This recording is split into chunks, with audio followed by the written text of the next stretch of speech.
There are silences that comfort, and there are silences that hollow you out until you forget the weight of your own voice. Mine was the latter. For 12 years, the world around me had been quiet, not peaceful, just quiet. The kind of quiet that amplifies everything unspoken, stretches the distance between people, and turns every smile into a puzzle. I couldn't solve my home in Westbrook Hills, with its arched ceilings, uneven flagstone steps, and broad views of the Willow Lake, had once been filled with music. Now it was a shell of polished hardwood and soft rugs, a place where sound had long since departed. There were days the silence felt like a weight pressing behind my eyes, days when I could almost convince myself that stillness meant safety, but it never did. The letter came on a gray Thursday morning. The envelope was discreet, the return address stamped with the logo of Midlands Neurological Institute. I knew what it was before. I even slid it open my fingers, hesitated over the thick cream paper. It felt heavier than paper should, like it carried not just words but consequences. Part of me wasn't sure I wanted the world back. The appointment had been confirmed, May 18th. 7:45 a.m., Dr. Sullivan and his team were ready to proceed with the neural implant procedure. Experimental, yes, but the results in prior patients had been promising. 80% regained full auditory function within 6 months. The rest, at least partial hearing enough to distinguish voices, enough to understand laughter without reading lips, enough to hear someone lie. It was that last one that lodged itself in my chest, the idea of hearing someone lie again. The sound of deception. I'd almost forgotten what that felt like. I folded the letter and slid it back into the envelope, then tucked it beneath a pile of old opera programs in my desk drawer. I would tell no one, especially not Callum. He called once a week, sometimes less. His tone was always brisk, professional, as if he were checking in on an elderly client whose estate he managed, which I suppose wasn't far from the truth. Since my hearing loss, his visits had become shorter, his patience thinner. He smiled, yes, but his eyes were somewhere else. Always calculating, always waiting. I needed to know without the performance, without the softened words tailored for the poor old mother who couldn't hear. I needed to hear what he said when he thought I wasn't listening. Not the curated lines, not the hollow reassurances. The truth in its rawest shape, unguarded. That night, I told Eliza she was setting out tea in the sunroom, the late spring light spilling through the lace curtains. I watched the way her hands moved, steady and precise. Like always, I have an appointment. I signed slowly next Thursday. The surgery, her eyes widened and her hand went to her mouth. "Oh, Lana," she signed back. Praise God, I held up a finger. "No one else can know, promise me," she nodded, blinking back tears. "You have my word." The teacups rattled slightly on the tray as she carried them to the table, and I sat quietly in the hush of the room, already imagining what the world might sound like again. Not the wind, not the birds, not the cello. I used to play. I wanted to hear people. I wanted to hear my son. The next evening, Caleb arrived for dinner. Caleb arrived just after 6. The spring air was still cool, but he wore no coat, just his tailored navy blazer and the same cufflinks Martin once gave him at graduation. He breezed through the front door with that familiar burst of overconfidence, followed closely by Lainey, who kissed the air near my cheek with practiced ease. "You look great, Mother," Caleb said, drawing out each word as though speaking to a child. "So elegant. Nora is taking good care of you." "I see." I smiled politely and offered a shallow nod. My notepad was already in hand, my pen gliding across the paper with muscle memory. I no longer had to think about "Lovely to see you both. Dinner is nearly ready." Lainey clutched her handbag too tightly for it to be casual. Her eyes moved through the house like she was reading a floor plan, pausing at the archway trim, antique sconce in the hallway, the rare sculpture above the fireplace. She looked at my belongings, the way a buyer studies a staged listing. Caleb placed his hand on my shoulder, briefly more gesture than affection, and began speaking again, carefully, enunciating, eyes wide. As if I hadn't been reading lips for over a decade. "We thought we'd check in, see how things are going," he said. Voice slow, syrupy. "You've got a lot to manage in this house. Have you thought more about simplifying, selling the mountain cabin, maybe consolidating the investment accounts?" I kept my smile still beneath the surface. My fingers curled slightly on the notepad. "I'll consider it. Let's eat." First, I wrote in the dining room. Nora had outdone herself. Roast duck, braised turnips. The white asparagus Caleb always liked. He complimented everything loudly, as if volume might translate to sincerity. Lainey said little, sipping, her wine offering the occasional nod or smile. Conversation, if you could call it that, flowed mostly one direction. Caleb updated me on market fluctuations, his recent promotion, how hard it was to find reliable staff. Occasionally he paused to make sure I was keeping up, then offered summaries that bordered on patronizing. After dinner, I stood to clear the plates and they waved me off, insisting Nora would handle it. I moved toward the kitchen, but stopped just beyond the archway shielded by the corner wall. Their voices drifted through the house, faint but distinct. "She's slipping," Lainey said. "Did you see how long it took her to respond to the estate question?" Caleb sighed. "She won't need the townhouse much longer. We should get it transferred before the foundation locks it up. It'll be a mess to deal with once she's gone." Lainey said nothing, but I heard the soft clink of her wine glass as she set it down. I stepped into the kitchen, heart-steady hands, no longer shaking when they left. Caleb kissed my cheek again. "Take care of yourself, all right?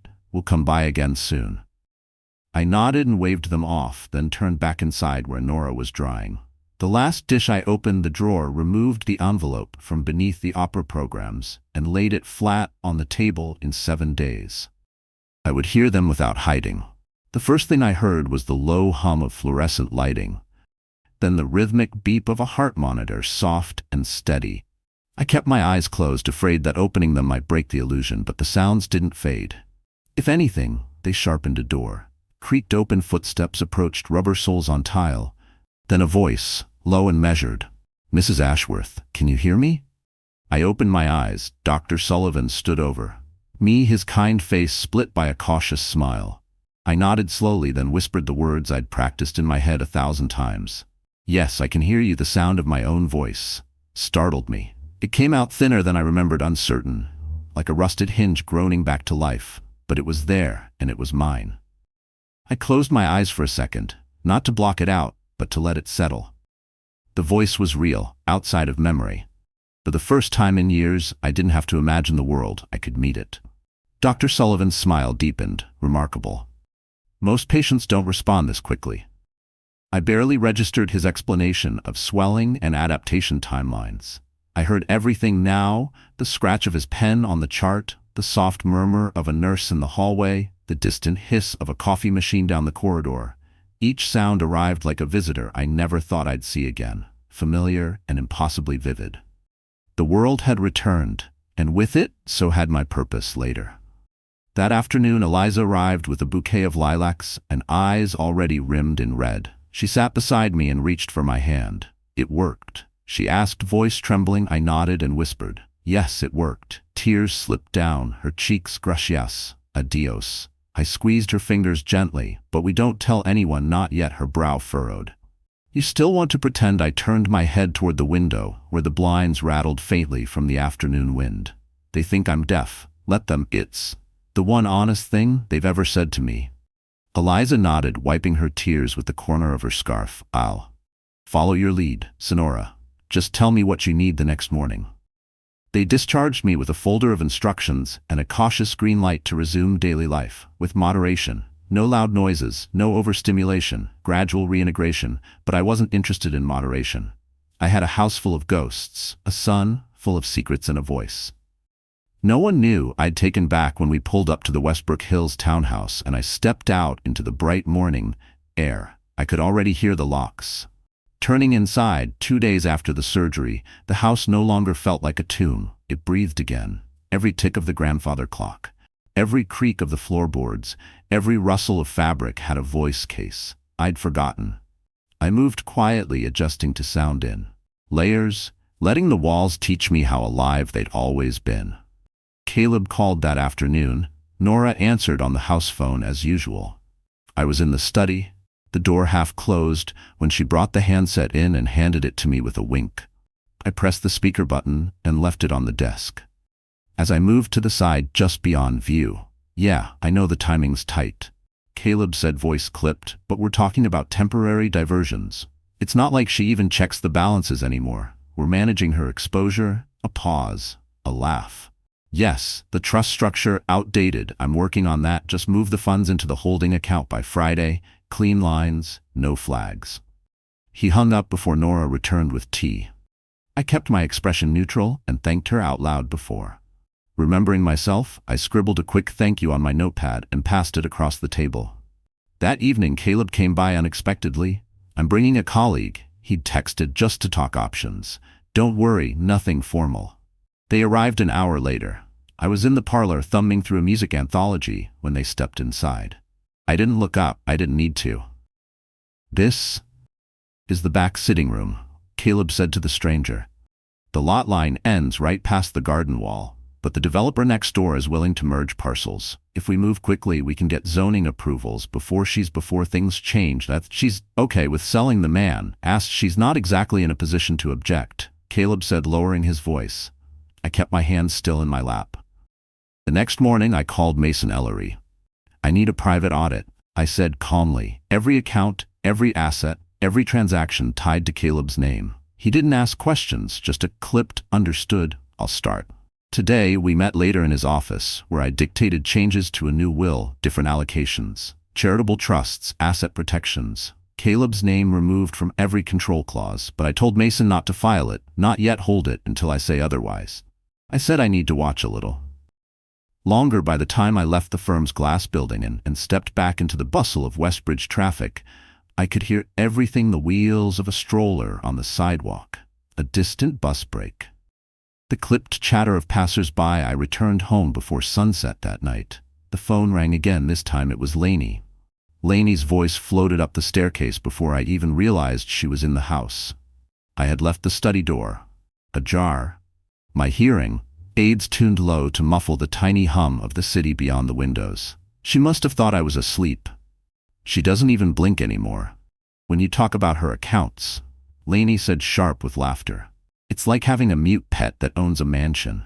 Caleb didn't respond right away. I heard the hesitation, a pause, a shift of weight, maybe even discomfort. You shouldn't talk about her like that, he said. Finally, oh, please, she scoffed. You said it yourself. She's not really here anymore. She's a signature. That townhouse is worth 4 times what it was 10 years ago. You said she wanted to support your future. She did, Caleb muttered, but I don't think she meant this. I leaned back in my chair, the silence between their words louder than anything. They said it wasn't guilt that stopped him. It was uncertainty that made it worse somehow. When they left, Nora came in with folded laundry and eyes that had seen more than they let on. Why are you waiting? She asked gently. You have enough: the lawyer, the documents, the truth. You could end this. Now I looked at her, the clean cotton of folded towels between us, and felt the ache deep in my chest. Again, not rage, not even sadness, something heavier, because I don't know who he is yet. I said I know what he's done, but not. Why not fully? I need to see the whole of him all the way through. Was it always about the money, or did something change along the way? Nora didn't answer, only nodded, her lips pressed together like she was holding something she wasn't ready to say. She set the towels down beside me, one hand brushing my shoulder before she turned. To leave? I stayed in the chair long after she had gone, listening to the ticking of the hall clock, the distant sound of a neighbor's piano drifting in through the vents the next morning. Caleb called and asked if he could stop by again. Just the two of us. I have some ideas to go over, he said. I told Nora to set the table for lunch. I asked Eliza to take the china down from the high cabinet, the one we used for Martin's retirement party and my last university dinner. She raised an eyebrow, but said nothing, just set the table with practiced grace. Crystal steamier silver cutlery cloth, napkins folded. Like lilies, I chose the Bordeaux from the cellar when I knew Caleb wouldn't resist it, had aged better than some people I could name. They arrived right on time, Lainey in a sharp emerald dress and Caleb in a pressed blazer, trying too hard not to seem eager. The scent of roasted duck filled the house. Warm and familiar soft cello played in the background, a piece I used to teach. The melodies moved through the air like breath through lungs, slow, steady, alive. For a moment, it almost felt like before. I watched their eyes flick toward the sound system, trying to gauge If I could still appreciate it, we sat and they talked about how busy the market had been, about their plans to simplify my estate to ease the burden of ownership. Caleb laid it out carefully, never raising his voice, always tilting his words toward concern.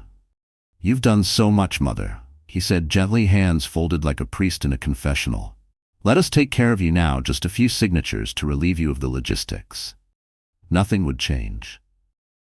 Day-to-day Lainey nodded beside him, her expression sculpted in soft support. I listened not just to what they said, but to the weight behind their words, the quiet greed beneath the gentleness, the way Caleb's fingers never quite relaxed, the way Lainey's smile held no softness at the edges.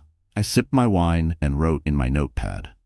"Let's enjoy dessert first," he smiled, perhaps mistaking my compliance for fatigue. After Eliza brought out the chocolate tour, Caleb reached into his briefcase and produced the folder. He slid it toward me, like a final course. "I had these prepared just in case you felt ready. We've reviewed them with a colleague. Very standard. Clean transfers, the townhouse, the cottage, the investment account handovers." I ran my fingers across the top of the folder, then looked up. They were watching me, anticipating confusion, a pause, a scribble on paper. Instead, I spoke. "Why such urgency to transfer what isn't yours?" Caleb's mouth opened, but no sound came. Lainey's hand jerked and the wine glass slipped from her fingers, shattering across the table. The music played on. He stared at me, like I'd risen from the dead. You can hear." I nodded once for over a week. Lainey turned pale, fumbling for a napkin, avoiding my eyes. "I've heard every word, the calls, the plans, the jokes about my silence. I heard it all." Caleb's color drained from his face as he sat back, the folder untouched between us. No one spoke for a long time. Even the cello faded into quiet. I reached forward, pulled the folder to my side, and said with finality, "Now that we're speaking honestly, we'll begin again from the top." The doorbell rang before anyone could answer. Nora glanced at me from the hallway. I nodded once, let them in. It was Mason. Mason entered with his briefcase in hand, and a wariness that only came from knowing too much. He nodded politely at Caleb and Lainey, who stood frozen at the dining table. Nora closed the door behind him and disappeared down the hall. "I brought the files," Mason said quietly. I gestured for him to set them on the table. Caleb watched him with a flicker of recognition, then a tightening jaw. I pushed the dessert plates aside and unfolded the first set of documents for the past 7 days. I said, voice calm, "I've listened to every phone call, every whispered conversation, every lie delivered with a smile." I didn't say anything because I wanted to be sure. Mason confirmed the rest. I opened the ledger. "You've transferred $18 million in unauthorized funds over the last year, layered through accounts masked as service invoices and maintenance costs." Caleb took a step forward.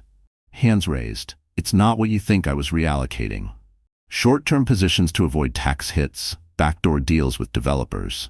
I asked a promised property swap for a luxury condo tower next door." Lainey cleared her throat. "Margot, this all feels very sudden. Maybe we should discuss this in private." I turned to her slowly. "You laughed about me, called me a mute pet, watched him do this and encouraged it. You're not leaving just yet." Caleb's voice cracked. "Please, you don't understand. I thought you thought I'd never hear you." I said, not raising my voice, "You thought silence was permission." Mason pulled out the new will and set it before me. "This is the amended version," I said. "Caleb is removed from all control and inheritance. The bulk of the estate will go to the conservatory. My home and music library will be converted into a scholarship residency for underprivileged students." Caleb's shoulders sagged. He looked at me, not with anger, but something closer to emptiness. "You're cutting me out," he whispered. I looked at him, my son, the child I had once carried through sleepless nights and piano recital and college deadlines. "No," I said softly. You did that yourself." Mason closed the folder, gently collected his pen, and waited. I rose from the table, hands steady, and turned to Nora, who had returned with coats in her arms. "Let them go," I said. "They've taken enough." The house was quiet after the door closed. Caleb didn't say goodbye. He simply took the papers. Mason handed him, nodded once, and walked out with Lainey trailing behind her heels. Clicking sharp against the floor, like punctuation marks, the door shut without ceremony. Nora stood near the staircase, waiting to see if I'd crumble. I didn't. The silence afterward felt different. not heavy, not empty clean. It felt like exhale, not victory, not closure, just the quiet clarity of choosing to stop carrying someone else's weight. The days that followed passed in soft motion. I moved through the house like I was rediscovering it, each room full of sounds I hadn't heard in years: the faint squeak of a drawer, the steady hum of the refrigerator, the muffled crackle of the fireplace when the logs caught flame. One afternoon I found myself drawn to the piano in the back room. It hadn't been touched since Martin's funeral. I sat down on the bench and lifted the fallboard slowly, running my fingers over the keys like greeting an old friend I wasn't sure still remembered me. I played one note, then another, then a chord, and then I cried, not out of grief, but out of release. I played for hours that day. Not perfectly, not with the control I once had, but with a kind of rawness I had never dared to show before. My hands found their way back without asking for permission, as if they had been waiting for my permission all along. Weeks passed, each one quieter in the best sense. I walked through the Westbridge streets in the early mornings, listening to the rustle of newspaper carts, the bark of dogs on their routines, the layered chorus of life that had once been background and now felt like invitation. Then one morning, Nora appeared in the kitchen with a folded newspaper. In her hand, she laid it gently on the counter. Beside my tea he's teaching, she said, "Caleb, there's a school in Dorchester, underfunded, small arts program. They hired him last week. Music instructor." I read the article slowly. His name was near the bottom, listed beneath a quote about restoring access to arts education.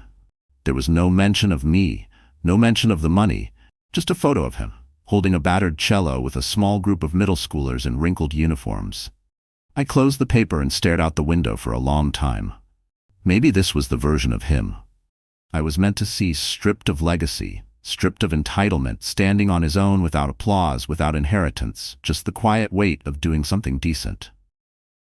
And maybe, just maybe, he'd begun to hear something. So the story is over. Our wonderful friends, are you still here at this hour? If you are, then maybe something in Lana's quiet strength, in her choice to listen rather than speak, touched your heart. Maybe you too have stood in a place of silence, literal or emotional, waiting to feel heard, seen, valued. What this story reminds us is simple, yet profound. Sometimes the most powerful revelations happen in stillness.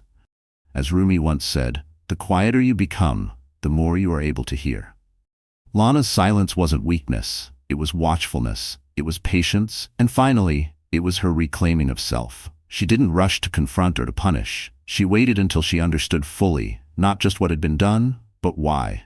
And when the time came to speak, she did so with calm authority, not to destroy, but to restore herself and her purpose.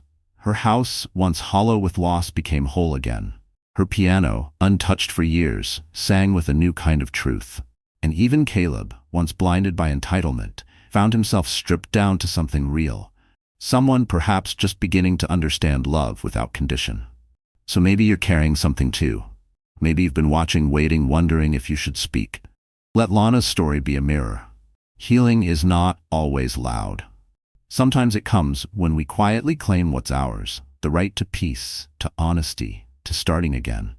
If this story moved you, even just a little, if it made you feel seen or understood, please like, share, and subscribe to the channel. Because stories like this remind us we are not alone. And maybe someone out there, someone in silence, needs to hear this too. Until next time, take care of your heart. It's listening, even when the world isn't.